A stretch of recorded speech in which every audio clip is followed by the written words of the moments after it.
Hello, thank you for joining us this evening. We're here to discuss the Sherman Bridge. This is a visioning workshop, so we're going to ask that we be patient while we do our brief presentation. There's going to be time for questions and comments at the end. We ask that everybody walk up to one of the mics and ask your question, because this is being recorded for everyone that's at home and couldn't make it tonight. And that once you ask your question, allow the next person behind you to ask the next question. They'll be answered in the order that we receive them, and get back in line if you have a follow-up or a second question. So, I would like to introduce our project team. Tonight we have from the town of Sudbury, Tina Rivard, DPW Director. We have Tom Holder, the DPW Director for the town of Wayland. From our engineering team at TEC, we have Mike Ricciardi, who's going to be doing the presentation, and I am Nicole Figueredo from Capital Strategic Solutions. We also have the Wayland and Sudbury town managers here to assist us. Are you having trouble hearing me, sir? Are you having trouble hearing me? Because you're holding your ear. Maybe not.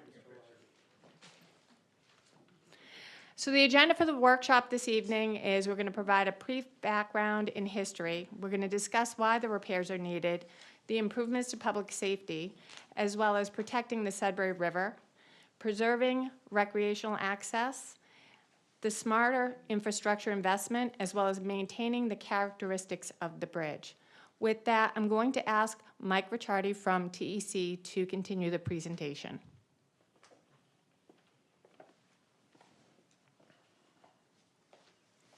Hi, everyone. As Nicole said, my name is Mike Ricciardi from TEC, working on behalf of both DPW directors. Little background on why we're here. We've developed some conceptual plans that have been shared on the project website, but we're looking to gather some community input before we progress too much further. Really what we're looking for tonight is to discuss the goals of the project, looking to increase safety at the crossing. Secondary benefit of what we're proposing is improving water quality, and the biggest piece of this is we're looking to reduce the maintenance for both DPWs at the bridge. As many of you know, there's been a crossing of some kind here since the 1700s. The bridge in its current form was reconstructed in 1992, and it is jointly owned by both towns and connects Sudbury to Wayland and crosses the Sudbury River and the Great Meadows National Wildlife Refuge. Repairs are needed at the bridge. We have an aging timber deck that requires frequent repairs that are becoming more and more frequent and more difficult to complete. Down below the riding surface is some disconnected substructure bracing where the steel fasteners are rusted and not properly performing like we'd like anymore. And for those reasons, there's some safety concerns for both pedestrians and drivers. The conceptual design that we've worked on so far, a rendering is shown on the bottom left. In order to replace the timber deck, we're proposing a glulam timber surface. Benefit of that is that we can then propose a crash-tested glulam timber bridge rail, increasing safety for pedestrians and vehicles. The suggestion for glulam that we would certainly recommend would be to properly protect it with an asphalt coating and a waterproofing membrane. Would reduce maintenance needs, improve rideability over the structure. With the glulam bridge rails, we would like to, or we would be required to install crash-tested approach guardrail as well. And knowing that the important aesthetic of the crossing and the area, What we had tried to incorporate is shown in the photo on the bottom right, where instead of kind of the shiny steel guardrail, we proposed to write the specifications in such a way where the steel would be painted. This is a project that we successfully designed and was built in Carlisle, I believe, where we're trying to blend into the aesthetics better. I kind of touched on it, but what we're really looking to do is improve public safety. Glue-lam crash-tested guardrails can be incorporated with the glue-lam deck, which improves safety for both drivers and pedestrians. New, smoother wearing surface would make things safer for folks driving on the road. And the glue-lam would reduce maintenance and just provide kind of a stronger, more resilient structure at the crossing. I kind of touched on it before. The secondary benefit of the asphalt would be being able to install some catch basins and some outlet structures in the approaches. Currently, water or any debris on cars can enter the Sudbury River directly through the bridge deck. So a secondary benefit of the asphalt coating would be to protect the watershed, offer some level of pretreatment of water before it reenters the river. The outfall structures would have some riprap stones on the banks, which would help reduce erosion, and we'd also look to improve some of the sediment buildup around the timber piles. A unique opportunity has kind of been presented here. When we kind of started working with the towns, we reviewed the bridge inspection reports from DOT, kind of came up with this conceptual plan and presented it to the DOT folks, kind of making sure it met the goals of what they were seeing, addressed the deficiencies that were noted. And they've offered some financial support, trying to be a good partner on behalf of the project. So they've offered, if this project goes forward, to provide glue-lam decking materials, the railing as well. And while it can't be promised, it's been at least mentioned to that they could potentially provide their on-call contractor to install the glue-lam, install the railings, which would significantly lower costs for both towns. The remaining work, some of the substructure work, some of the approach guardrail would be shared equally by both towns.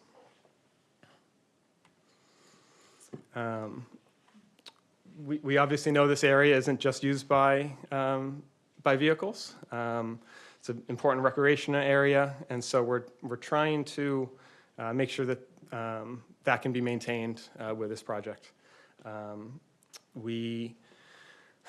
would be some temporary construction impacts. Road would have to be closed during construction with a detour route, but we'd certainly, we view this as a way to maintain this structure, make sure that it continues to live on, and that we're trying to, keep the benefit that this area has. And just to kind of summarize everything and touch on what we talked about, it's as currently proposed, project is a rehabilitation. We're not trying to replace the Sherman's Bridge. The timber substructure elements would remain. The timber beams would remain with some localized repairs as needed.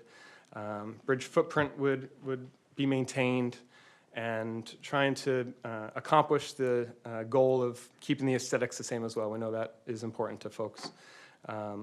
Not trying to propose a big steel bridge with concrete abutments here. We're trying to be sensitive to what's been there for years, while also designing a project that is safe and reduces the maintenance need for both DPWs. So, next, before we kind of turn it over to the group, Tom Holder from Wayland is just going to share some of the public emails that we've gotten for folks that aren't able to attend tonight. Thank you, Mike. Again, my name's Tom Holder. I'm the Public Works Director for Wayland. And over the course of the weeks leading up to this forum, we received a handful of email remarks and comments, and I thought it would be appropriate to read through these. I know some of the folks that sent these in are here tonight and may also come up to the microphone later on, but I thought it best to read through some of these things so you have a good sense of what folks' thoughts are on it. So I'll read the name. If I have an address, I'll give that, and then I'll offer up their remarks. So starting it off, I've got Stephen Garanin, 39 Griscom Road in Sudbury.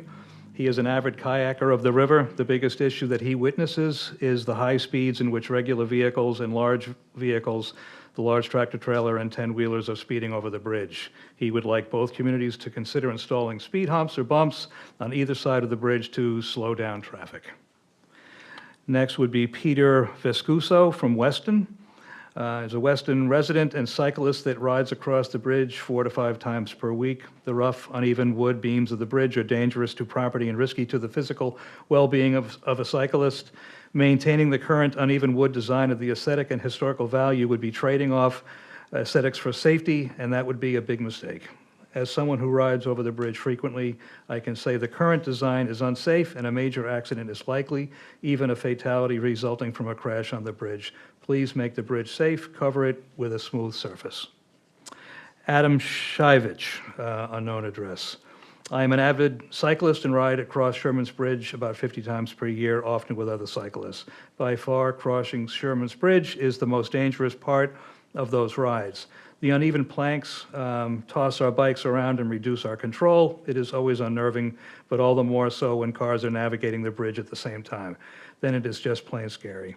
One of these days, the uneven planks on Sherman's Bridge are going to cause a terrible accident that could have been avoided by a smoother road surface. I appreciate that Sherman's Bridge may have historic value, but I strongly encourage Wayland to rebuild it, nevertheless, in a manner that prioritizes public safety. Bernie Weitzel, 33 Sherman's Bridge.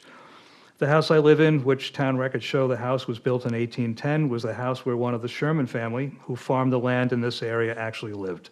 I have a strong interest in preserving the history and heritage of my home and the area I live in. I personally bike Sherman Bridge Road, adding myself to the hundreds who on weekends frequent our streets a few days a week, and while I'd like to see the bridge wood surface smoothed out, which I've read experts say can be done, I don't think it is a good idea to specifically pave the bridge surface. I say this simply because, given the unusable fact that a paved road will only increase the speed of all vehicles who drive Sherman Bridge and therefore not to be safe, or put another way, the wood Sherman Bridge serves as a speed hump, which is nice. Plus, I say this as a biker and a walker, which is why I also support the extension of the walkway on the north side of Sherman Bridge Road down to the river. Deborah Kruskal from 136 Lincoln Road. Ms. Kruskal talks about the historical and emotional value and the safety needs. The bridge must be amplified, not diminished. By paving the bridge as a continuation of the roads leading up to it, it loses most of its identity. There should be signage notating its past, the origin it was built, used by Native Americans, and ties to the Sherman family. It has a picturesque rural identity. It is integrated with the great meadows, wildlife, the scenic rivers, and consistent with our designated scenic roads. Allowing traffic to continue at higher, smoother speeds endangers the bikers, fishermen, pedestrians, bird viewers, and those simply connecting with nature. Would like state reps to get involved with MassDOT to consider a weight and speed restriction for the bridge. Dennis Mortimer from 85 Lincoln Road. We have been living at 85 Lincoln Road in Sudbury since 1997. We are 0.4 miles from Sherman's Bridge. Our sons went to Lincoln Sudbury Regional High School and for decades used Sherman's Bridge for everything from boating, fishing, and bird watching to stargazing, eclipse watching, and sunsets. We frequently hear the revving of vehicle engines as they leave the wooden bridge and accelerate onto Lincoln Road's asphalt. I dread any alterations to Sherman's Bridge that would risk or encourage continuous speeding from both directions. On our current Sherman's Bridge vehicle travels, you can actually and safely slow down and sneak a peek at the river environment or the setting sun. I doubt that will still be a safe option with increased speeds projected on the new surface. I'm not resistant or opposed to progress, but if we continue to ignore history and beauty for the sake of progress, we eventually lose. Please consider carefully. I hope the next generation of families living here surrounded by this natural beauty will enjoy a historically accurate Sherman's Bridge. Jan Hardenberg, unknown address. From my point of view, the problem to be solved is maintainability and environmental protection. I think we should keep the bridge as is while solving the decking problem. Glulam seems fine, but paving it seems fraught with environmental ills. There is detritus from the paving process, and then the pavement deteriorates over the decades, and that will go into the river. There must be other treatments for a wooden bridge. Wooden bridges used to have metal plates where the tires ran. I would put down a fiberglass rubber silicone sheet and then some sort of metal grating over that. It prevents spills, keeps the rubber sheet intact, and provides durability. Next is Ellen Freeman Roth from Weston. In theory, Sherman's Bridge, an older structure on a country road, is an asset. In reality, Sherman's Bridge is a danger. For cyclists, crossing Sherman's Bridge is not just unpleasant, it's one of the worst and sometimes scariest parts of any ride, especially when vehicles are nearby and we're trying to ride without being thrown off the bike or getting a flat tire. We've tried riding slowly, we've tried riding quickly, but there's no remedy for the bone-jarring equipment-eating experience. I've learned that being a steward of the land, while considering people's safety and needs, can require compromise and creativity. I hope the towns will improve the bridge for the sake of all who travel across it and for the environment. Next is Mark Goldberg, unknown address. I am an avid cyclist and ride across Sherman's Bridge 2 to 3 times per week in the early morning. The bridge is, and for some time has been, extremely dangerous. The forces caused by bumping across the bridge cause damage and wear and tear, particularly to carbon bicycle wheels and frames. Numerous riders in our group have had cracked carbon components from crossing the bridge. This is both an expense and a safety issue.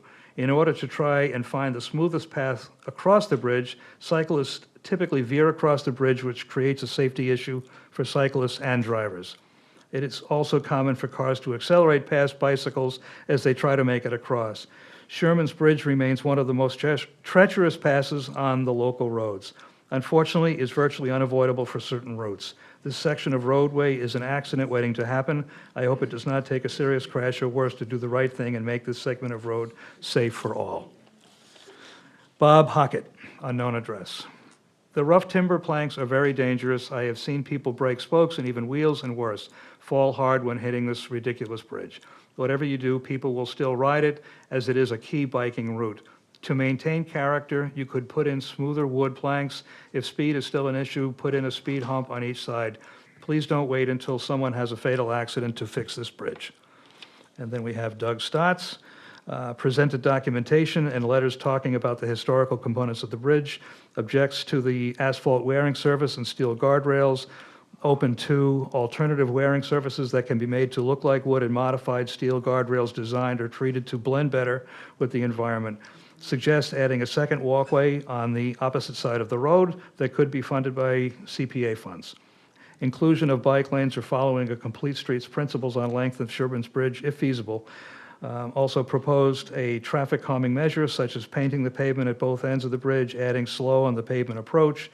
There used to be a 2.5-ton weight limit sign that has since been removed.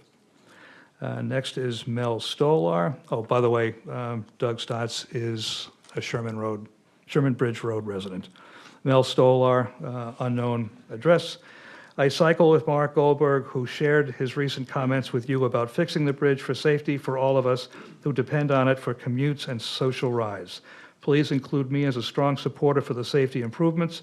Each and every time I ride over it, I worry about my safety and the damage that may be done to my frame and wheels.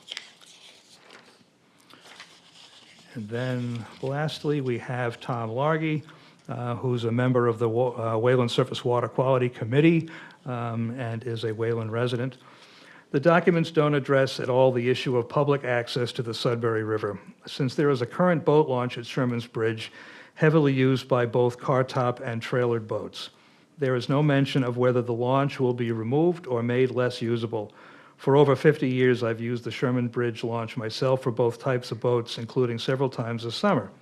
When the Pelham Island Road Bridge was replaced a number of years ago, what was lost was an informal car top boat area, which made it more difficult to reach the river upstream. On the other hand, the Route 20 bridge repair did include an upgrade of the launch area. There is also an informal launch site on the United States Fish and Wildlife property off of Water Row. If the Sherman's Bridge launch site went away, it would be a disastrous blow to public access to the Sudbury River. 1 out of 3 launch sites on the river would be lost. The next possible launch area is several miles downstream in Lincoln. That launch area has a very long carry to a dug trench to the river. Sometimes, at my age at 85, I couldn't do this. I have observed that there are frequently several vehicles at one time parked at Sherman's Bridge, especially during the warmer months, meaning that there might be a dozen or more uses of the area in one day. Although recreational boaters who rely on launching at one area and taking out Sherman's Bridge would lose that capability. I've done the same thing myself since I row a John boat, and it's a long row back upstream. I have observed United States Fish and Wildlife launching a trailer boat at Sherman's Bridge as well. There is also the social issue of the public tending not to pay much attention to a conservation and recreational asset like the Sudbury River that they can't use and get access to. So that concludes what we received via email and some phone calls from residents that, as we were preparing for the forum. So at this point in time, I mean, these are a matter of record for the forum, but we're now encouraging folks who are attending tonight to, if you've got comments, remarks, questions, feel free to kind of arrange yourself. As Nicole had said earlier, step up to the microphone so those that are watching right now at home or will be watching a recorded portion of the meeting will be able to hear you. So it looks like this gentleman, and I guess I can call on people as you raise your hand if that makes things a bit more organized. Sir?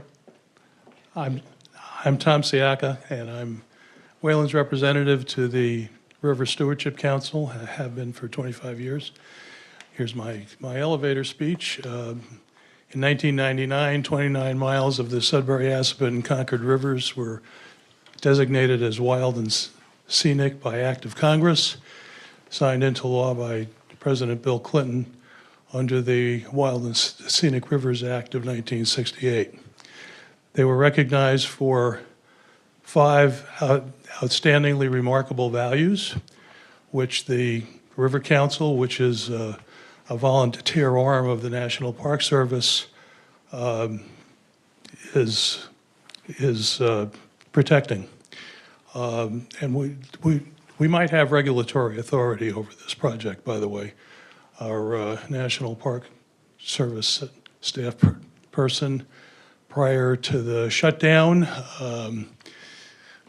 chatted with us about this, and we might have Section 7 authority over it. There are 2 outstandingly remarkable values that appear relevant to this project. One is scenery, and the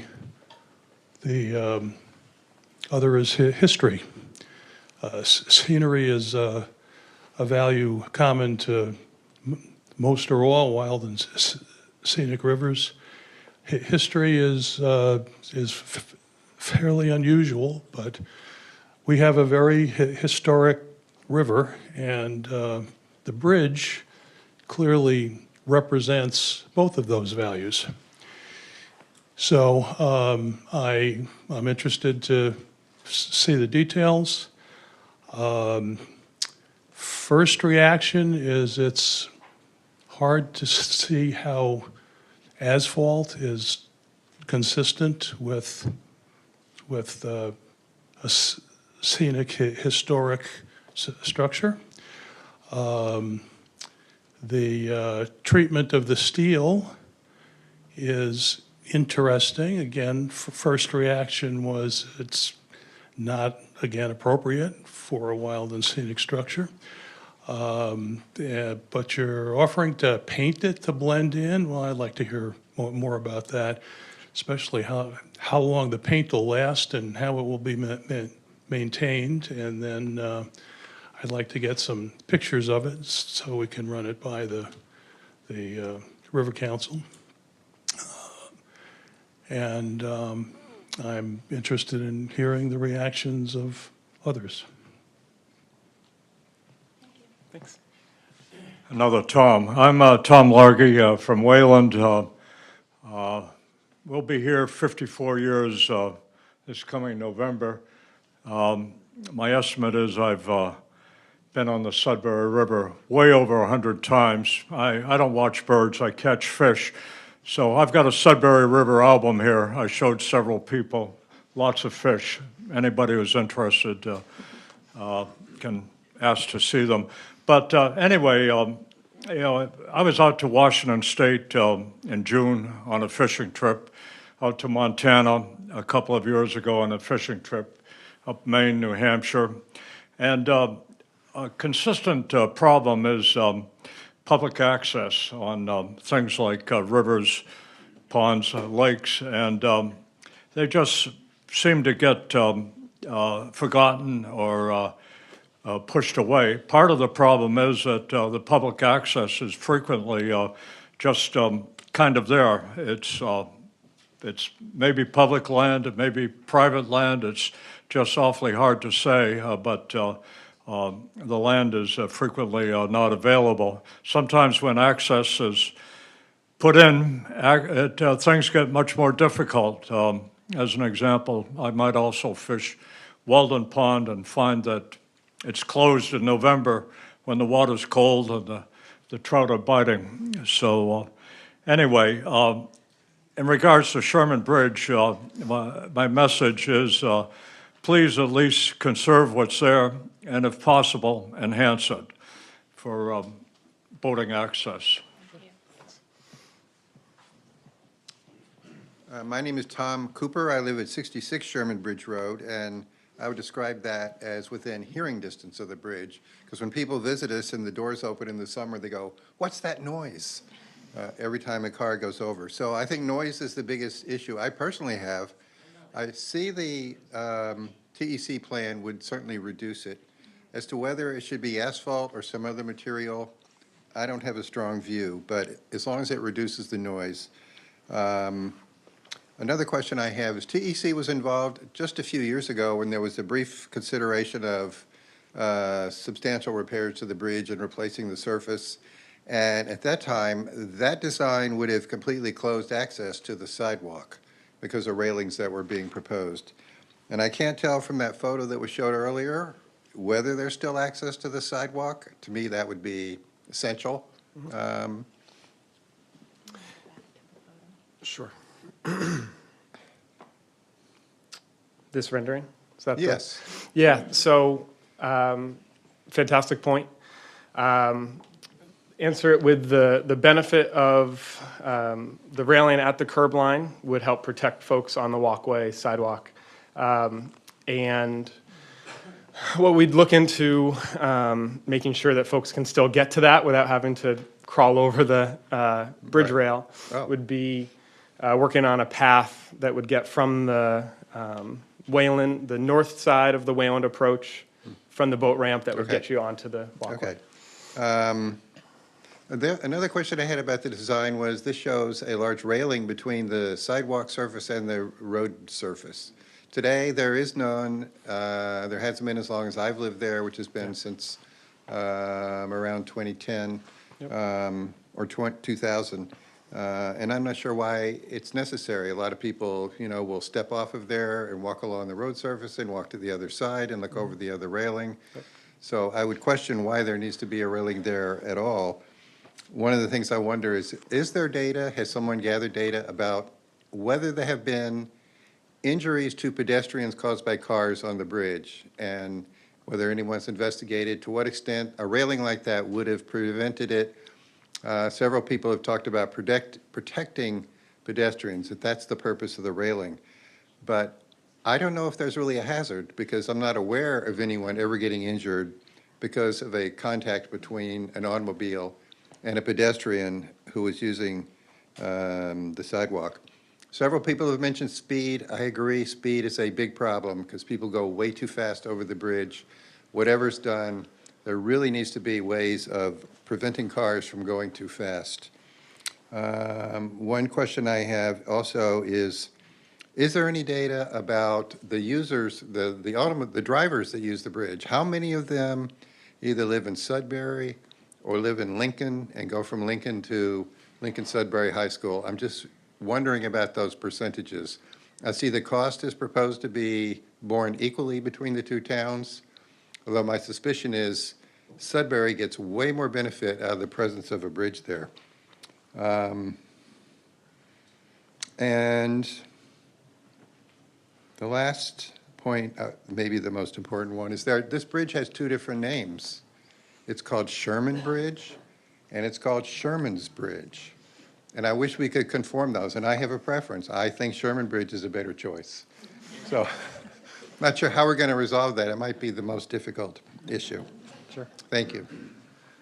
Sure. Bunch of points. The one that I'll touch on the most is I'm not sure about data of incidents with cars and pedestrians, but as an engineer, if we're doing any type of maintenance, we need to design things that are compliant. And in order to try to maintain the timber aesthetic of the railing, the crash-tested timber railing system that I can find that is crash-tested and approved utilizes the glulam deck, and that glulam deck would end more or less at the curb line, and that's where the location of that timber railing would have to be right above it. So it's just where the glulam is where the railing would have to go as well, which is why it would go at the curb line. Similarly, if the curb is mountable by cars, we view that as a potential safety risk. So kind of finding the benefit of utilizing a crash-tested system on the bridge that also would now give a dedicated pedestrian space on the structure. So, I'm not sure about the differentiation of traffic going east or west on the structure. We have some traffic counts that we can look through and get a better answer for you on that as well. Sure. Yeah, I mean, I think it would be very difficult to make a determination as to, who's using the bridge, whether they're Wayland, Sudbury residents. Having performed a bunch of bridge projects throughout my career, I think we can probably safely say that, both towns have an equal benefit to having the bridge there. So I think having an equal share of the costs is a practical and proper thing to do.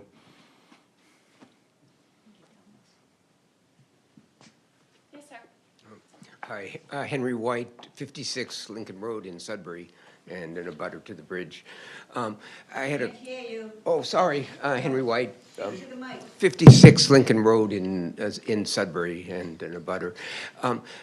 First, I'd like to hear a little bit about if you've looked at alternatives to the asphalt surfacing. I understand the glulam, but whether they're manufactured wood, because there are such a broad variety now available that could keep potentially a wood surface to protect the glulams rather than using asphalt. Second, I'd want to hear a little bit more about the walkways and their width, and what are your materials you're going to be using on the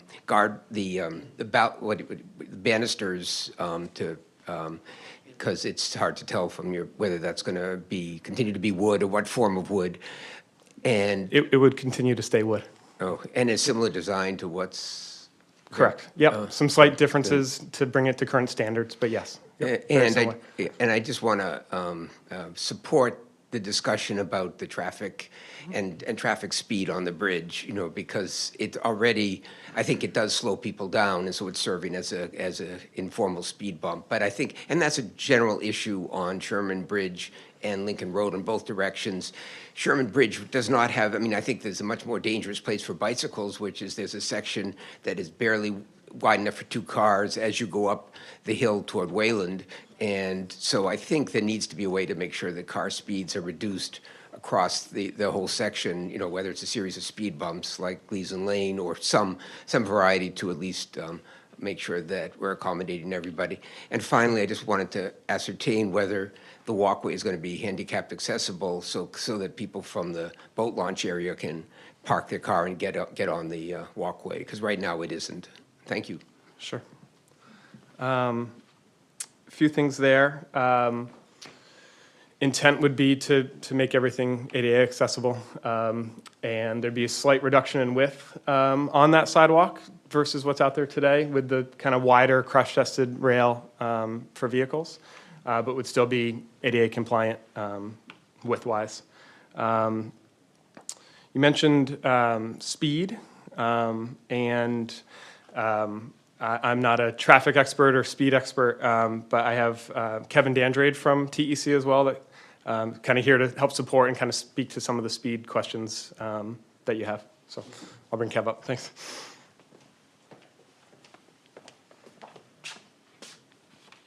Thanks, Mike. Welcome, everyone. It's great to see a large crowd. So my focus area is traffic engineering. So I've had the benefit of working in the town of Wayland and more recently in the town of Sudbury for the past 20 years. Different roads, different parts of town. What we see based on data that we've collected, and it's also been complemented by what the Wayland PD has put out there, is that there is speeding in different sections of Sherman Bridge Road and Lincoln Road. With the data points that we collect on two different points, one was during summer season, one was during the later fall, I believe it was November, we see very consistent traffic volumes, the number of cars that pass over the bridge. It's right around 1,900 vehicles per day. You see a spike in the morning commuter hours. You see another spike, but lower in the afternoon and early evening, with whether it might be related to school dismissal periods for Lincoln Sudbury High School or the early evening commuter hour. As you probably have all experienced, it has a lot to do with whatever's going on 117 or 27 or 20. But what we've seen is it's pretty consistent for the number of cars. In fact, as far as some of the data points, overall on an average day, as of November 12th of 24, so just about a year ago, it was 1,987 vehicles over the course of the day, 1,253 that were going northeast towards Wayland, and 734 that were heading towards Sudbury. What I've seen as I've been working in the towns is that any congestion on 117 or 27, and the fact that most of us are using this device to try to get from A to B, that can influence travel trends. During the commuter hours or even off-peak, and we've spent some time out there not just looking at data but experiencing it. I was out there again last week. There are speed characteristics that vary depending on the point of each roadway. For better or worse, on either side of the bridge, there are these fairly aggressive horizontal curves in the road that are rated for about 30 miles per hour. The data point that we collected shows that it's between 29 and 31. So it matches pretty well with that, immediately adjacent to the bridge.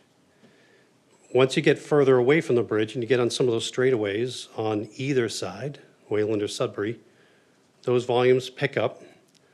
There was that somewhat recently introduced always stop Sherman's Bridge in Oxbow, but even in between those points, cars can accelerate because it's a little bit more comfortable on the straightaways. But with the curves, that's the biggest thing that manages those speeds today. And yes, they may be at times going too fast over the bridge. But with the rehabilitation of the bridge, with either a smoother wood surface or an asphalt surface, either case, it would be smoother. And the gentleman that was complaining about noise, it should be quieter as well. But there are different surface characteristics, but once they're smooth, they're going to have very similar characteristics. But because they're limited by the horizontal curves on either side, that's really the biggest thing that influences kind of the moderating of the speeds over the bridge, that it's, with whatever's done here, it's not going to go much different, higher or lower. But what I will say, and it's important to see this image, that with the crash-tested barrier, and I think Mike said it well, whenever, the DPWs or we as engineers have to look at things, we have to make sure it's safe for the public good, the motorists that are using it, the bikers, the walkers. So things like crash-tested rail are very important to keep somebody from going off the bridge. So the primary reason of something like that is keeping motor vehicles on the road, on the bridge. But the other benefit of that, as Michael mentioned, is that it now creates that protected barrier that has a hopefully safer experience for those that are fishing or bird watching or whatever they're doing on the backside. When I was out there last week, I experienced a couple vehicles that went by at a higher rate of speed. But because I'm not separated by a rail, even though you're in a different space and you're up about 6 inches, it's still not comfortable, right? So if you had a barrier like that, it's going to improve that experience as a non-motorized user. But also visually, that being on the edge of the road is going to have a constricting factor for the roadway itself. So it's going to visually feel tighter, which should moderate speed slightly. It's not something that, whether you visually constrict it or you add roadway striping, it might mean a couple miles per hour. But no matter what we do for the surface, I expect the speed characteristics to be similar. So we've got some data points that talk to speed, to talk to volume of traffic. They're all very consistent in this area. And one of the folks out here had done a deeper dive on some of that for the distribution of traffic over the day, and I feel like we should hire him as a traffic engineer, because it was very thorough, very accurate. But what it talks to is that there's different trends over the course of the day. I'm confident that after the rehabilitation, it is going to make it safer, which is our primary goal, and it is going to make it easier to maintain. But has that other benefit of keeping the boat access open, making sure that we don't compromise those areas that people use for parking and or backing up their boat ramp, the boat trailers, but having an experience that keeps the aesthetic but makes it safer for those to be able to watch and observe or fish with some level of increased comfort is one of those extra benefits of the project. Thank you.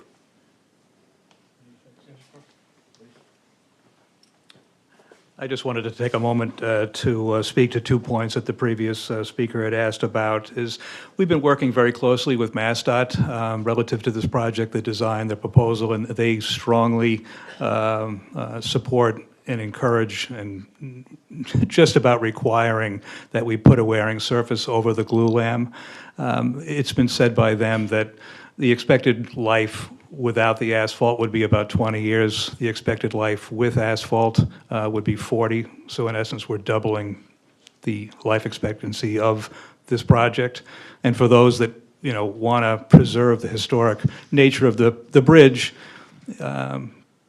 by having that 40-year lifespan, it means that you don't have to come back in 20 years and have discussions on how the bridge is going to look. It'll look the way we're going to do it in 2026 for 40 years.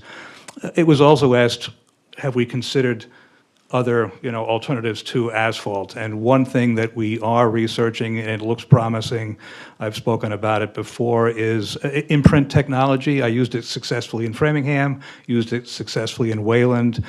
We can actually use an imprint technology whereby the asphalt actually looks like wooden timber. We have a rendering in the back of the room, so I would encourage folks, I think it's the bottom photograph of the board on the right, that shows what that would likely look like. We have a vendor that works with us in Wayland currently that is, very supportive, thinks it's quite likely that we could do something similar to what you see there, and it would help detract from the what I call the runway look, to a paving, operation.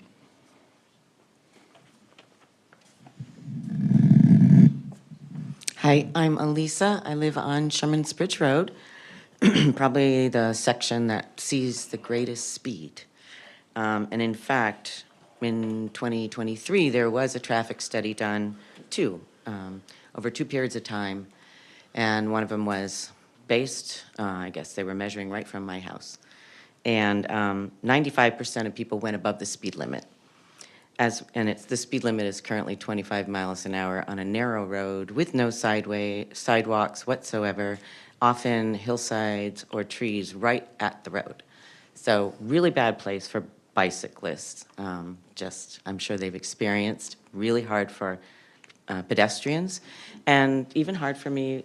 I'm a little scared when I go out to get my mail because I'm in the fastest zone, and I see people going, well, first of all, I'm like 10 houses back from Concord Road, 126, and during rush hour, traffic is backed up past my house.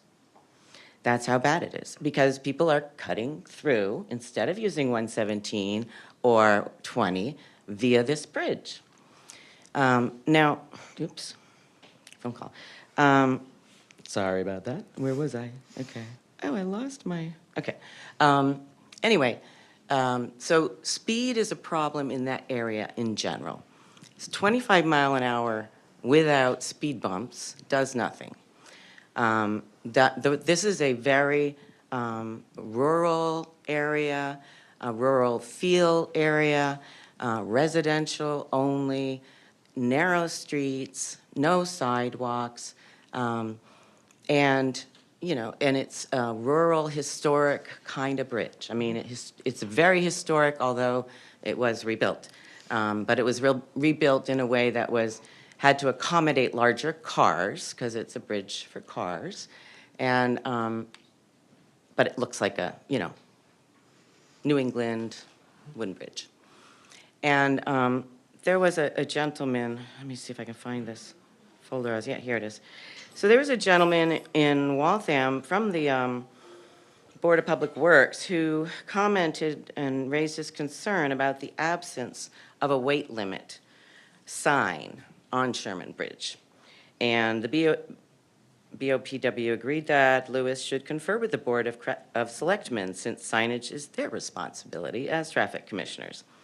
There should be a weight limit on a bridge like this. We are getting huge trucks with trailers coming over a scenic, in a scenic area. This is not a highway. This is a scenic area, all residential, and people are using this bridge as if it were a truck route, which it is not. I just wonder if 5 years ago they put those signs up, how much less damage there would be now. Or even a sign prohibiting trucks with trailers or over a certain weight. And occasionally have police out there checking and, issuing tickets. And the same on my road. If they found that people are on average going 40 miles an hour on a 25 mile an hour road, that's narrower than most roads and doesn't have space on either side for a pedestrian to get out of the way for most of the road, why didn't they lower the speed limit, or why didn't they have speed bumps put in? Why was nothing done? So getting back to the bridge, one of the emails that you referred to had from Doug Stoltz actually had a very large 61-page attachment. And at the end of that attachment, he mentions that there's information from the Guidelines for Design, Installation, and Maintenance of a Waterproof Wearing Surface for Timber Bridge Decks from the University of Wisconsin Forest Products Laboratory from 2001. And they mentioned that specifically because of the different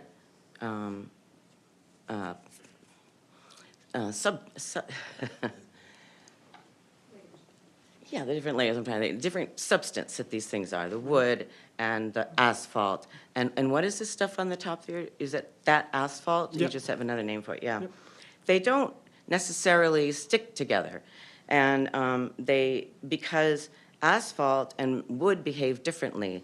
So the wood can breathe, and it can expand and contract, and that can affect the asphalt, particularly in places where they're connected. And so you're going to have wear and tear in this New England weather. So you're not going to be seeing a bridge that's not going to need repairs for the next 40 years. You're going to see a bridge that needs regular, consistent repairs, constantly. And you're going to have more people speeding over that bridge. They're already speeding, and they're speeding on a rough road. The nice thing about a wooden bridge is you have to slow down. And because people slow down and it's historic, then they're not going to go flying, and it's not that long.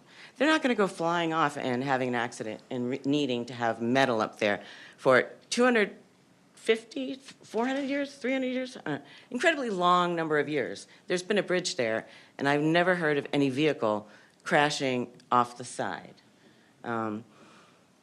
Granted, I haven't read 300 years of history. Maybe there was a horse and carriage at some point, but certainly since it was built, they didn't rebuild any railings, so no car went through that. Personally, I like to go down there and meet my friend from Sudbury and look at the Northern Lights, just bring my friends down to, from my house, walk down, risking our lives on that road, to see the beauty that's there, the nature that's there.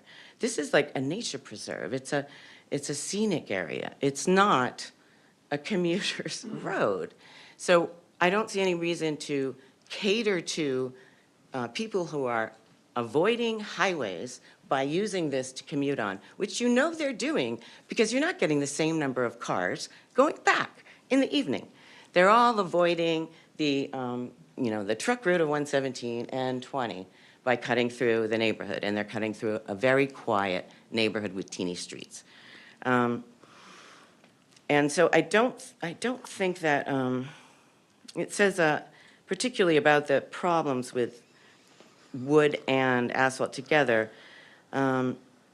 Routine maintenance needs to be performed if you're going to ensure the integrity of the asphalt-wearing surface and its protective qualities. As with asphalt surface roads, distress will occur with time as a result of vehicle loadings and environmental effects. So again, a weight limit is really important. And also, and there was a suggestion that maybe you can make it a little less wearing if we replace the wood with native wood that is diagonal, so that actually each vehicle is not putting full weight on one beam with more than one tire at a time, because it'll go at different times across it. So there are other ways to do this. I don't know what MassDOT's deal is with coming and saying, you gotta do this now, we'll offer this, material, but they're also trying to get a jet airport opened up in Bedford, and they're behind that. So maybe it's a way of them having, trying to get influence, but we should not feel rushed to do this. We should feel rushed to put up a weight limit and some speed signs, and nobody has ever, that I know of, been hit on a bicycle or a pedestrian on this road. People can walk their bicycles across this beautiful scenic road, and they want to make the walkway narrower. The pathway that you can walk on, the sidewalk, they want to go from 4 to 3 feet. Ma'am, thank you very much for your comments. People need to know it. Thank you for all that. Couple things, not to omit any things, but just a couple things I wrote down. First of which, the question about asphalt quality on top of timber have the same references, and the asphalt is very highly suggested to help protect the glulam. Have reached out to MassDOT District 3, which is the district that both Wayland and Sudbury are in, asked for example projects where asphalt is used on timber, and have a bridge inspection report from a bridge in Southborough, where very similar structure type, timber deck, asphalt on top, built in 2009, and there's been no maintenance required. The asphalt's in great shape. The deck condition on the inspection report's rated an 8, which, as a bridge engineer, brand new structures barely get 8s. So that's like incredibly great on a 0 to 9 scale. So it's been very successful in other places nearby. Is that a new bridge built in 2009, or was it a renovated old? At least a superstructure replacement, so new deck, new wearing surface in 2009. I'm not sure about the other elements. I don't believe so. It's over a railroad, so, yeah.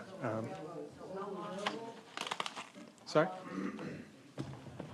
Very, I don't have all that exact data. It's a different project, but.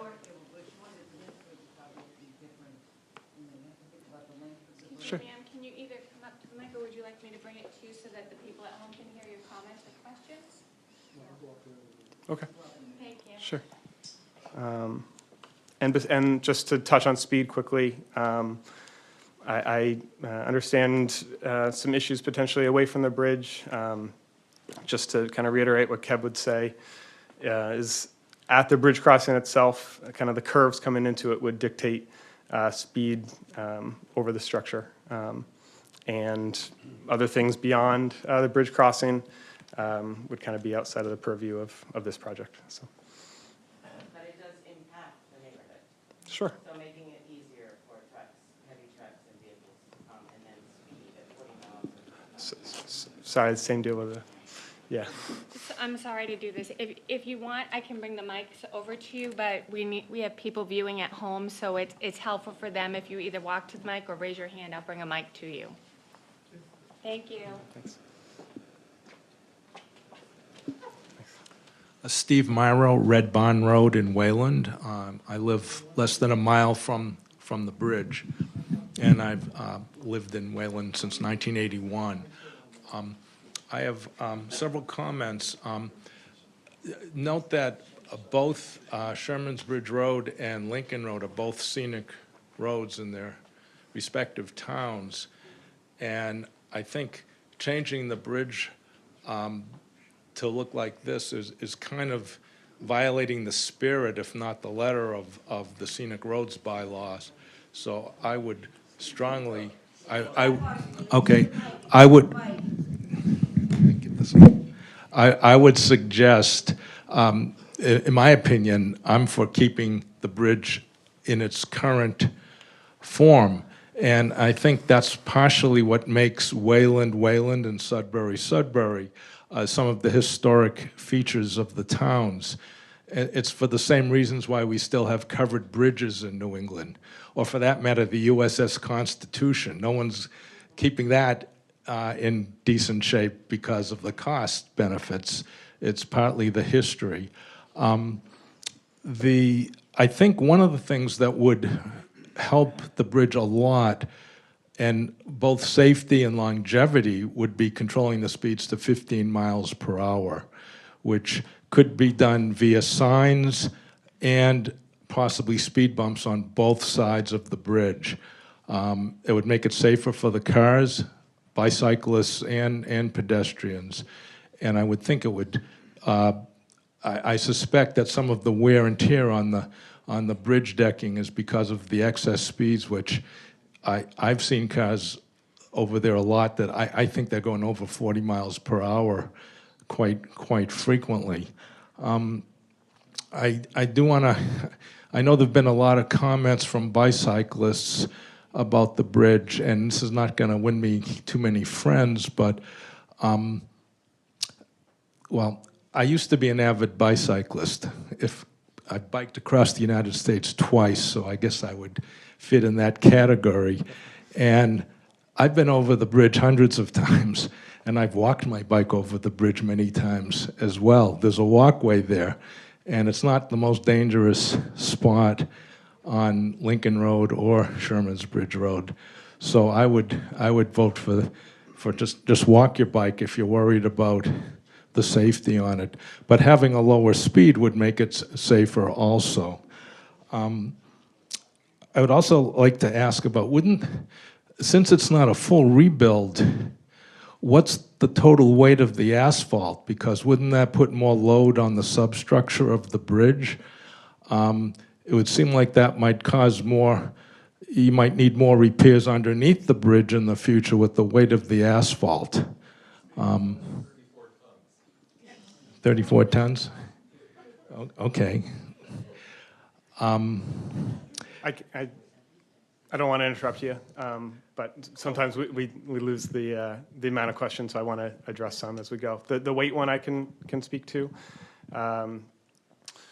Roughly would add about a 1.5 tons per pile, and we estimate from the existing bridge plans, boring logs, that the capacity per pile is around 40 tons. So it's a fairly negligible increase in overall weight. There's currently no signs of settlement in those piles. So structurally, we feel that it's while yes, there is an increase in overall dead load on the structure, it's negligible from a structural point of view.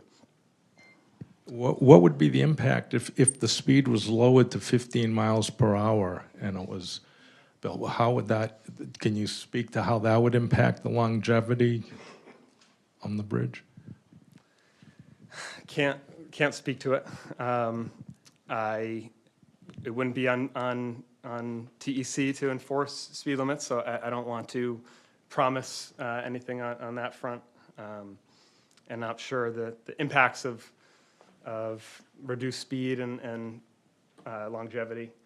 I can speak to the maintenance struggles that both DBWs go through in replacing these decking boards, and just the general upkeep and maintenance is just not very sustainable from the DPW point of view out there. So. Okay, because the bridge has been there for 1743, so obviously there weren't cars then, but it's somehow they've found a way to manage it over all these years. Sure. And okay, one last point I would like to make is with the added railing next to the walkway and decreasing the walkway width by a foot, if you go there in the summer, you'll often see people fishing over the bridge. There'll be bicyclists leaning their bikes, stopping to look out over the river, and their bikes are leaned against the outer railing of the bridge. I think it'll feel very hemmed in if just going from 5 feet to 4 feet with the addition of the railing as well, especially if you're looking across the river to the south side. And if you have people that are crossing the bridge as well as people that are loitering on the bridge to to sightsee or bird watch or whatever, it will just have kind of a hemmed in feeling, I think. Okay, thank you. Okay, thanks.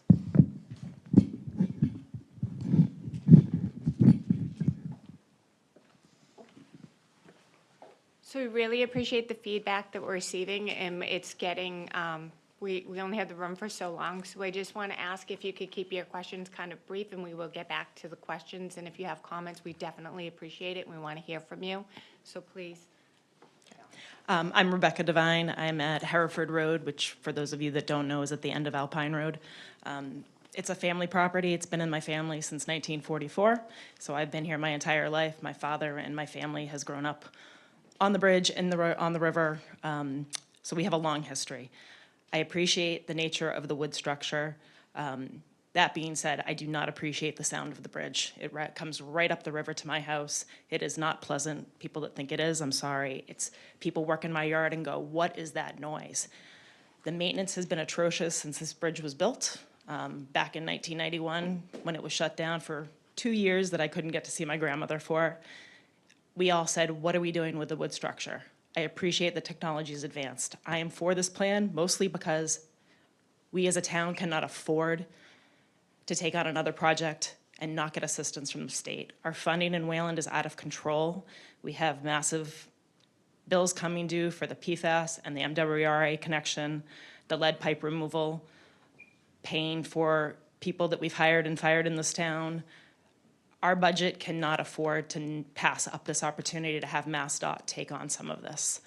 I think your rendering with the impression of the wood on the bridge is a great adjustment to try to keep people happy. The structure is going to stay the same. From the river, it's going to look the same.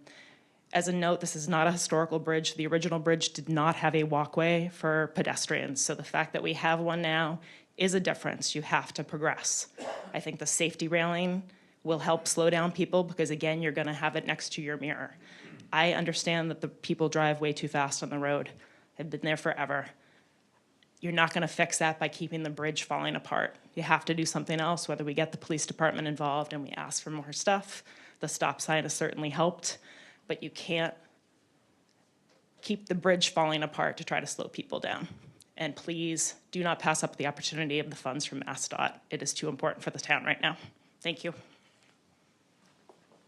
Thanks.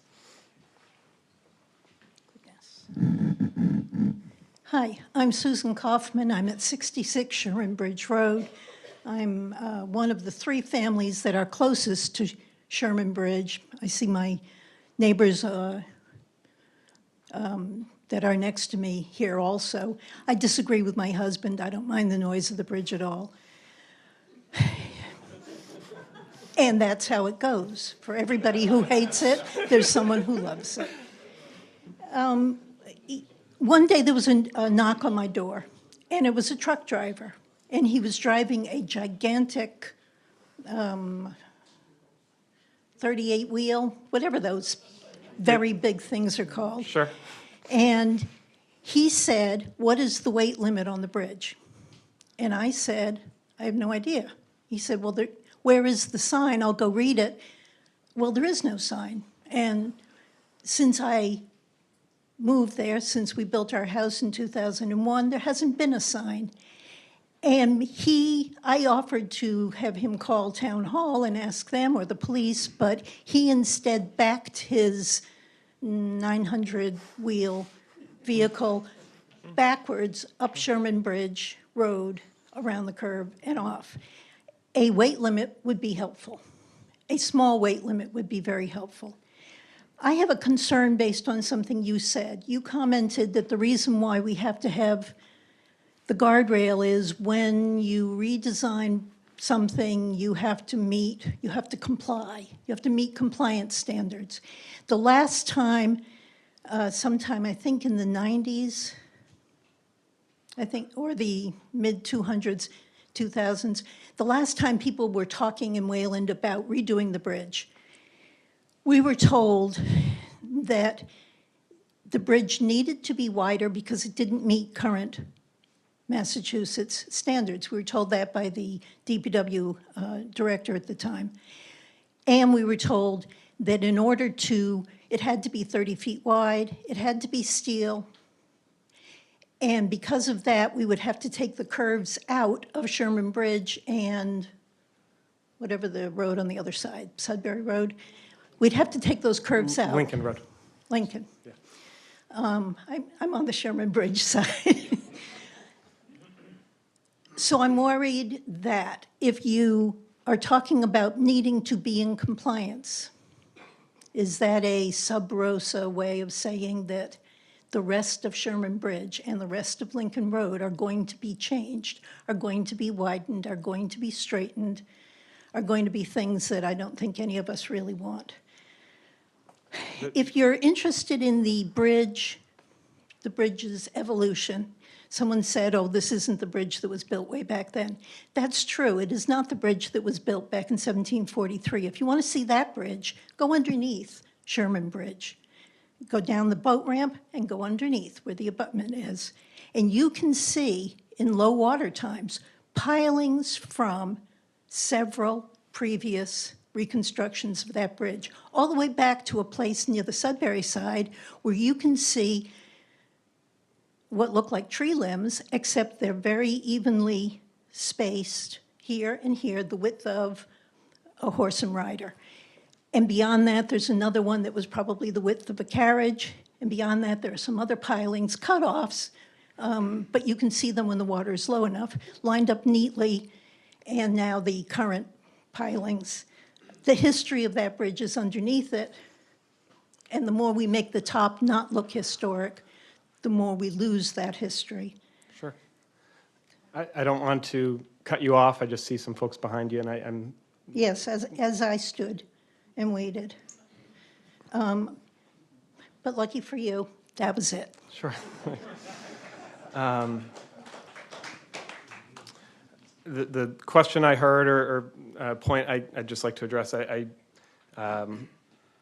there's no intention to widen the approach roads, straighten them out. The bridge preservation project is what we're trying to look at and help maintain the bridge on behalf of both towns. So, thanks. Hello, can you hear me? I can. Good, first time. I just wanted to address some of the comments that were made about cycling safety on the bridge. To me, this looks much more frightening from a cyclist point of view. I live on Sherman's Bridge Road, not too far from the river, and I bicycle over the bridge all the time in the summer and the spring. And I heard a plethora of comments about how dangerous it was to bicycle over that bridge, which I totally don't understand. I mean, slow down a little, look where you're going. It's really not dangerous. I don't know what kind of bicycles these people are using that will fall apart from driving over Sherman's Bridge, but it's like, in that case, walk your bike over the bridge. It's a very short bridge. But in this case, it looks like you'd be bicycling crowded up against a rail with cars going by on a nice smooth asphalt surface. This looks like a sluice, you know, it looks like, wow, what a great place to speed your car. And I also, in terms of cycling safety, I'm concerned about the fact that, like, you're depending on the dangerous curves and hills on either side of the bridge to mitigate the speed. When you're cycling, like, you might be safe on that bridge, or walking. I walk on that road too very often. I live right there, and it's where I can walk in both directions on Sherman's Bridge. It's very narrow, and there's no place there. The sides of the road cried right up. There's no sidewalk. And everywhere else on Sherman's Bridge Road and Lincoln Road, it's quite dangerous to walk around some of the curves or to bicycle, and yet only on the bridge cars can speed by. I mean, I think if you're depending on curves around the bridge to be safe, like anyone who's walking or bicycling or driving on that road, after they go over the bridge, they're on the dangerous parts that are mitigating speed. And I just don't see the advantage of making a narrow, smooth way where cars can speed down the road. I can hear the sound of the bridge rumbling too from my house, and it doesn't bother me either. I know that some people are very disturbed by it. In some ways, when you're walking or bicycling, it lets you know when someone's coming or going. You can hear it from a distance when you're on those blind curves. And the other question I had about the water quality, which I think is very important. It doesn't sound like, from some of the data that was distributed on the information packets, it doesn't sound like it's a massive impact on the river water quality anyway. But having an asphalt surface does seem like it's going to be loaded with salt, as the bridge probably is too. But when it crumbles and falls apart, or when the water comes up over the bridge, it definitely seems like it's going to impact water quality more adversely than some other possibilities. I think some kind of surface or I'm not opposed to progress and new substances if there are some other things than glulam with asphalt or painted, I think making it look like wood and still have it be poisonous asphalt doesn't really help the water quality issue. And I just had one other question too, is like, is it true that asphalt is really that more durable than wood? Because since I've been living on Sherman's Bridge Road, it's been paved a couple of times, and within a year, it's full of potholes and crumpled asphalt, and my house has potholes. I can hear the house shaking every time trucks go by. And by the way, semis do go over that bridge quite often. I've seen them rumbling over that bridge. And I also wonder, like, if there's damage on the bridge, maybe that's why. But I'm wondering is the asphalt really not going to need maintenance as often as the wood? Because it does on the asphalt part of the road. It does on the regular road surface. So it probably will on the bridge too. And sure. I'll end it here. Okay.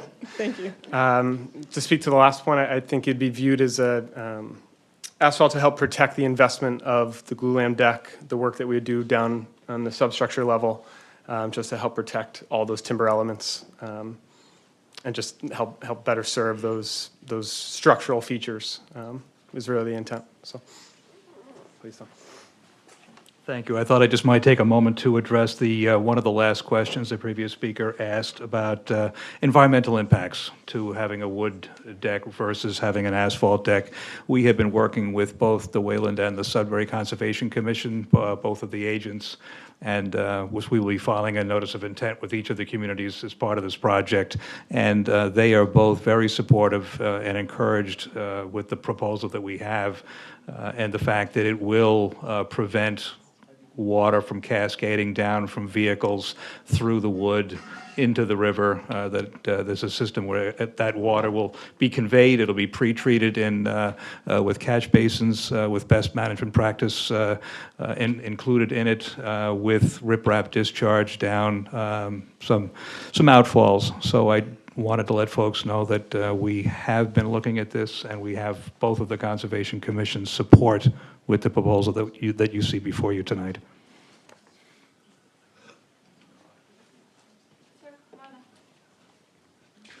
Hi, my name's Jim Corbett. I'm from 72 Sherman Bridge Road. I've lived there for 30 years.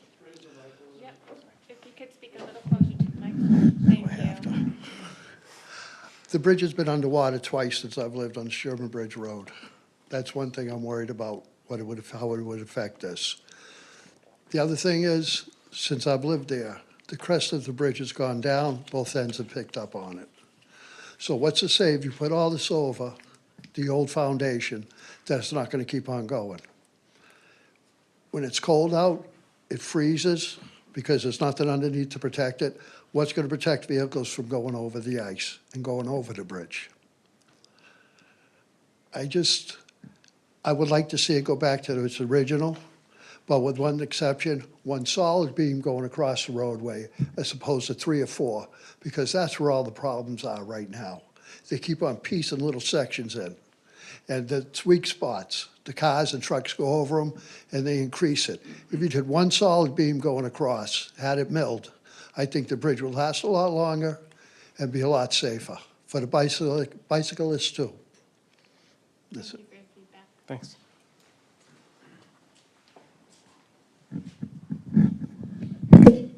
Good evening. Roy McDowell, 96 Lincoln Lane. My wife and I have lived in Lincoln Lane for 5 years in Sudbury and 45 years on the other side of the bridge in Wayland. So we've been traveling this bridge for 50 years now. I'm a real estate developer, so I understand change. A little comment, if you don't mind. We do a lot of renderings to sell our projects to the communities and neighbors. This rendering is doing you a disservice. Get rid of that orange. Make it brown, make it look friendly, make it look earthy tone. It just looks horrible. It looks like a pumpkin.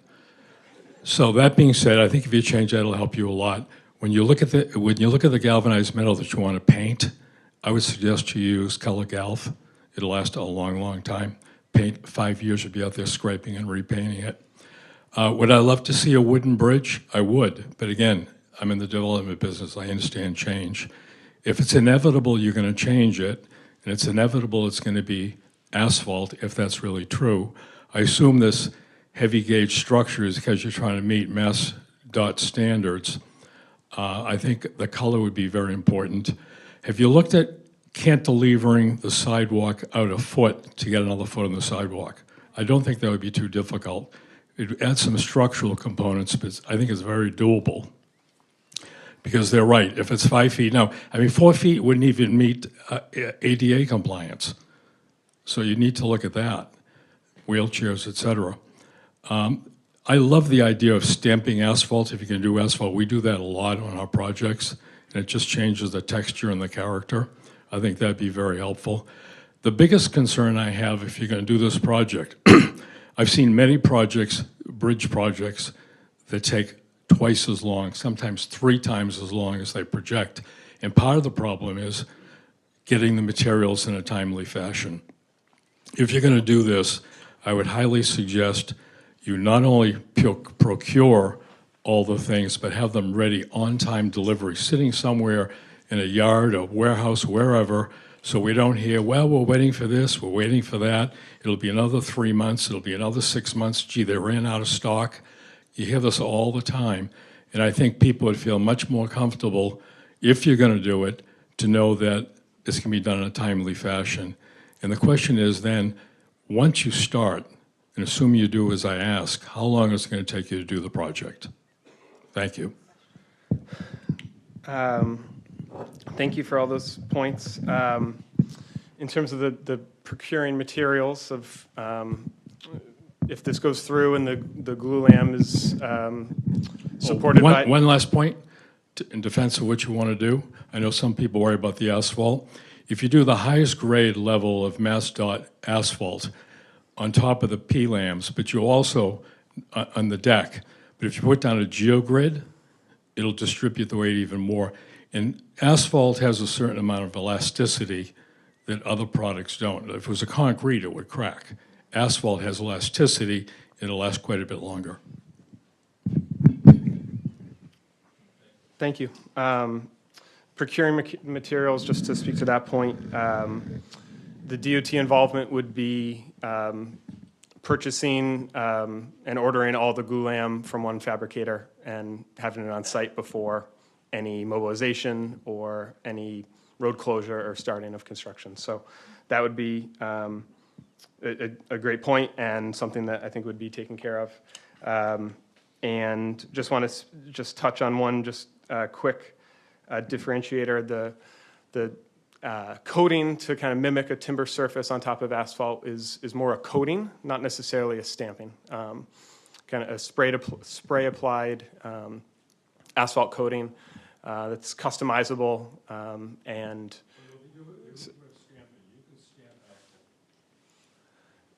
totally agree. The product that we're looking towards to try to, or that we're investigating to try to mimic that timber surface is a spray applied product. That's so, it's been utilized. What was utilized, Mike, in Framingham and also Wayland? Sorry, Mike, Tom. Yep.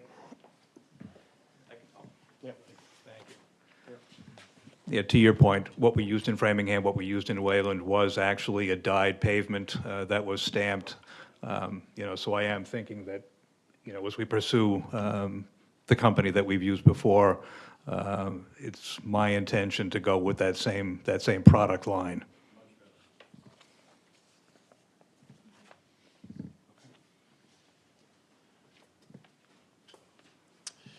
Hello, my name is Chris Hager, Knobscott Road, Sudbury. I'm chairman of the Sudbury Historical Commission, but tonight I'm speaking just for myself. The Sudbury Historical Commission has not yet taken up this project because we're waiting for the architectural renderings and the design review, and the Sudbury DPW director is going to be getting us this information soon, and then hopefully in a couple of weeks we'll start a discussion of our review of it. So for those of you not familiar with the Sudbury Historical Commission, our bylaw set us up so we have a responsibility for the preservation, protection, and development of historical and archaeological assets in Sudbury, including all town buildings and all historic town buildings and historic structures. That's why we have an interest in the design of the new bridge. Obviously, this site has a very strong historical significance for both Sudbury and Wayland, because the first bridge was built in the 1700s. I think as you go over the current bridge, kind of the look of it and the feel of it as you go over it registers that there's some history associated with this bridge. So the question for our commission is whether the proposed design is going to provide the experience for future users of some kind of history associated with this structure. And that's why, we're going to be taking a very close look at the materials and, will this still seem like it has any history associated with the site? Somebody mentioned runway. I mean, this particular rendering of it does show kind of a runway here. Again, from my point of view, I don't see any historical significance as I would cross this bridge as opposed to the bridges that have been there before, including the current one. So I think that's something that we will be looking at. I think switching the materials out and from wood, that might be of a concern to us. I think it's really how are you going to honor the rich history of this site and the prior bridges that have been there. And that's what I would like you to really think about. This has come up in Sudbury on the the rail trails that have been designed, because they've had historical railroad artifacts along the rail trails, both Central Mass and the Bruce Freeman, including bridges that have gone through changes. And so we've worked pretty actually closely with the Wayland Historical Commission. One of their members has worked closely with our commission to come up with ways to actually honor the history of these artifacts, such as Sherman's Bridge, except on the rail trails. So I would ask you to sort of think about that concept. We've put up signage. We've worked with the town of Sudbury and the state to put up signage that honors the past history of the site. I don't see any of that as part of this plan, but I think that would be something that you might want to consider, and let us know what your thinking is of that. The chair of the Wayland Historical Commission reached out to me recently and indicated that they have some concerns. Their meeting is actually tonight, so they can't be here. So you might want to try and think about getting both commissions together. You mentioned you had the Conservation Commission and Sudbury and Wayland get together to help you with this project. I think you need to start engaging, the commission, the Historical Commission in both towns to give you some input and ideas. And so I would encourage you to think about how you're going to honor the history of this site, either through the design or kiosks or signage or something. I don't see any of that in this sort of conceptual design that you have here. I think that was really my comments, and once we get the information from the Sudbury DPW director, then our commission will start to look at it in earnest and start to develop, comments and questions for you folks. Great, thank you.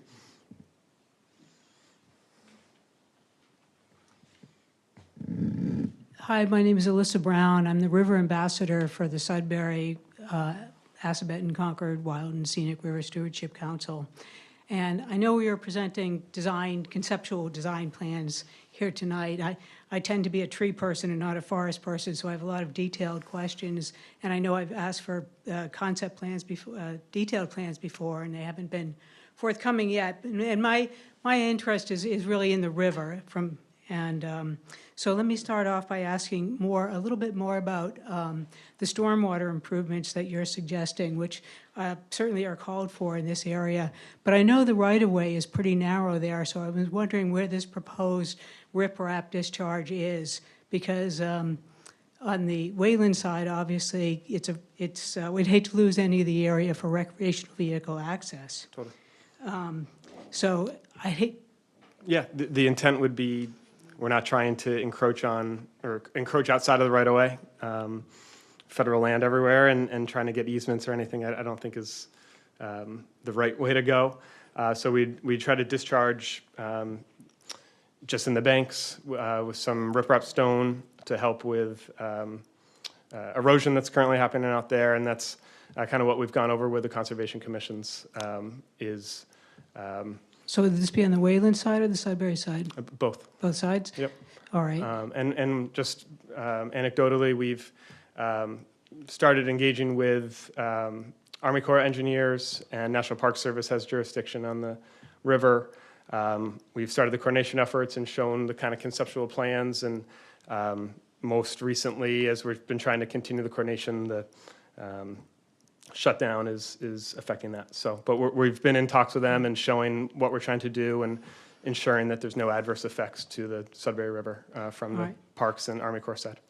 Will there be any changes to the informal boat grants that presently exist on either side of the river, on the bridge on the Wayland side? Not looking to make any significant changes, no. Because actually, I mean, there's lots of room for improvement in those. Sure. There's significant erosion into the river, which is Sure. probably the worst water quality problem we have, rather than the small amount of discharge you're going to get from the roadway. Speaking, you had mentioned briefly, and I thought I heard you say you were also going to be doing some sediment removal from the river where the pilings are, and I was wondering about that, whether that sediment has been pre-characterized at all yet, and is particularly given that the sediment in that section of the river is within the Nyanza Superfund site operating unit for mercury release, whether there has been any characterization done, whether a 401 water quality cert has been applied for yet, whether there's been any macroinvertebrate study you have done of the sediment that will have to be removed. and the method of removal that's proposed for that. Sure. Sediment was more intended as branches and debris that have been caught by the piles, but certainly something that I'll add to the list and we'll investigate. All right. And then I had a question, once again, on the railings, because we do have so many birders and fishermen and even paddlers that, you know, talk to their friends on one side of the river and then, you know, run over to the other side to finish the conversation. Whether the railing has to be continuous the entire length of this bridge or whether there can be occasional gaps that people could access to get in, because I know people probably of my age and abilities are not able to climb over those railings to get to the other side, and people will be doing that.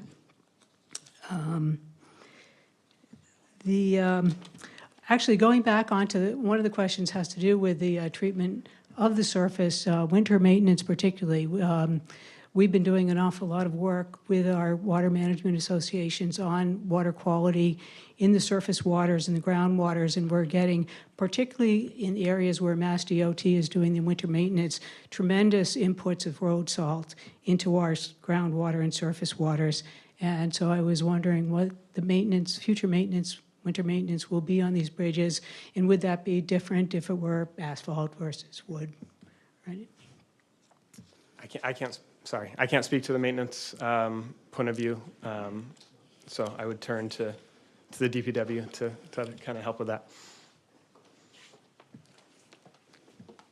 Tina Rivard, DPW Director for the town of Sudbury. So with regards to the winter maintenance, it would actually be a benefit of the asphalt with the road, with the salt, treating the road and the infrastructure in place to capture it at both ends of both Sudbury and Wayland, at both ends of the bridge, to treat when you're plowing the roads, to treat the snow and the runoff going into the catch basins before it goes off into the river.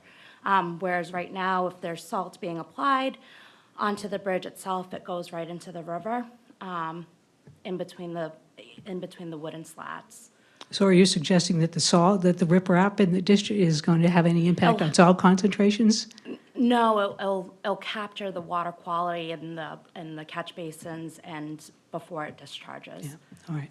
All right. And lastly, I was just going to, I was wondering if it's possible, if there are any future meetings, that if you could perhaps bring a piece of glue lamb, because I don't know about the rest of the people here, but I sure don't know what glue lamb looks like, and I think it would be really helpful to see that. Thank you. Thanks. Thank you. Karen Paradise, 46 Lincoln Lane. I just want to say that I've been very impressed with how respectful you've been of the residents, and I really appreciate that. I've lived it for 40 years on Lincoln Lane, and I have witnessed people typically going about 40 miles an hour over the bridge during certain periods of the day when they're in a hurry to get wherever they're going. We have a lot of high schoolers driving. One died some years ago on Lincoln Road.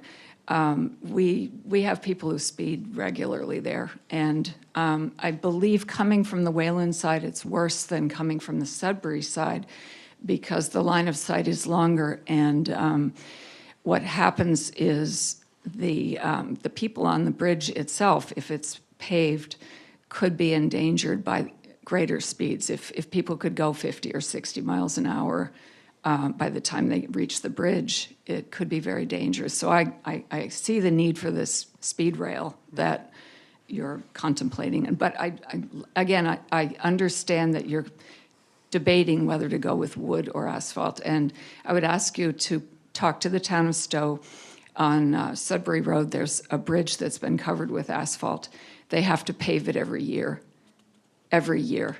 Okay. It develops potholes every year. So the wood is moving in a different pace from the asphalt. They've had asphalt on that bridge for many years. Okay. It's on Sudbury Road in Stowe. So I'm concerned about the speed. Having lived there for all those years, I've seen all the teenagers who come up there running. The coaches send them up the road, and they run all the way to the bridge, and they run back. So having people speeding a lot faster in that section could be could be a very serious issue, and not a light issue as it's been portrayed. But thank you very much for all of your consideration. Sure, thank you.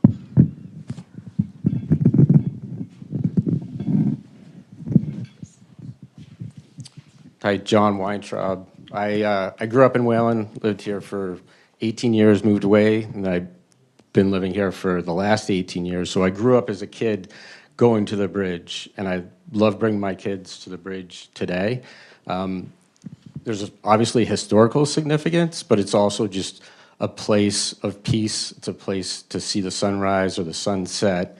And when I go there, just my blood pressure goes down. So I'd love to see it remain a wooden bridge, even if it's laminate without the wearing surface.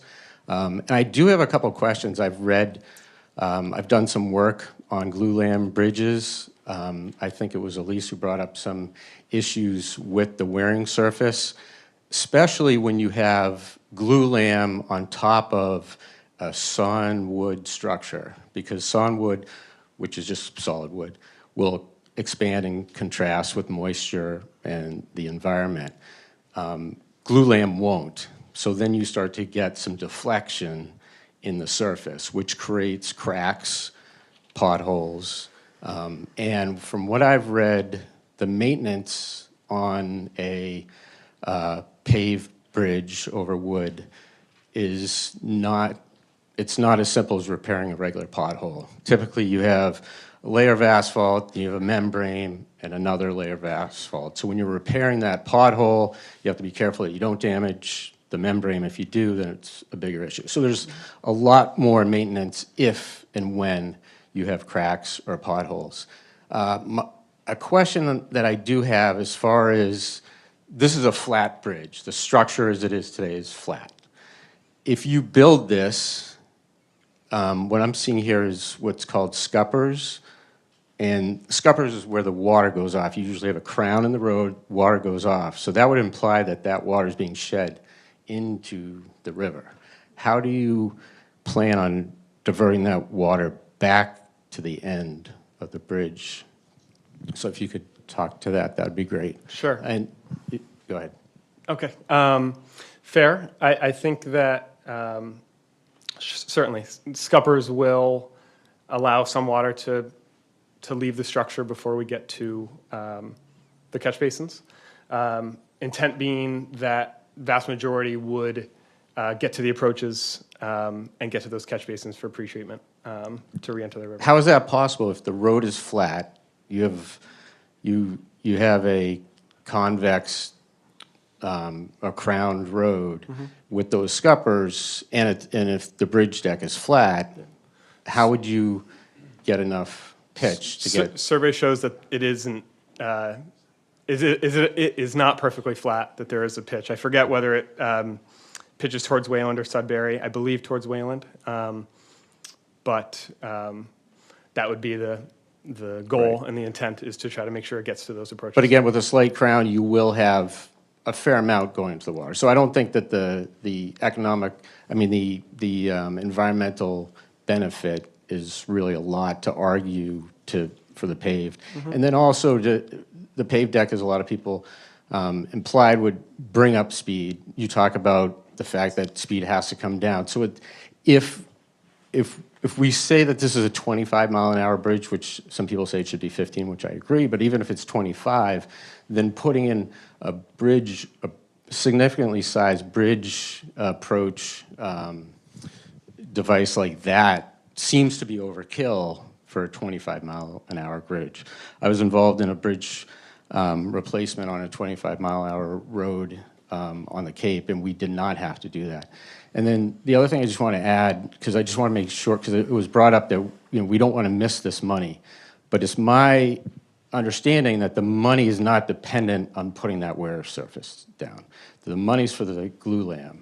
So if we go glulam without the wear surface, we will still get the state money. So I just want to make sure that people understand if that's true. It just hasn't been fully guaranteed. Is the only drawback with that. And just to speak to the crash tested ends, it could be speed-driven, but also could be the banks and the side slopes that could be project-specific, which is why we would require it. Yeah, here. it could So- be, again, there hasn't been any accident there. In Wayland, we have a lot of roads. If you go down Plain or Clay Pit Hill Road, you know, we have roads where there's 4-foot trees that are literally right at. So, I mean, so my point is, like, you know, I could walk on the sidewalk with a helmet and I'll be safer, but at the end of the day, you know, we don't have to necessarily over-improve things. And, you know, again, I just want to circle back to my points on the watershed and the fact that the bridge structure, especially since it's significantly old, that, you know, there's a good chance that the substructure will, you know, flex more than, and create issues for the paved deck. So, thanks for your time. And again, you know, I appreciate the fact that Wayland and Sudbury is looking for opportunities to save money for the town, because I think that's great as far as thinking about it strategically, but I think we have to balance that with the fact that this is an asset to the town, number one, and two, that we're putting a beautiful, you know, highly engineered new structure over something that's already probably significantly into its lifespan, and the risk of that. I think that 40-year lifespan might not be true if we're putting it on a deck that's already 20 years old. Thank you. Thanks.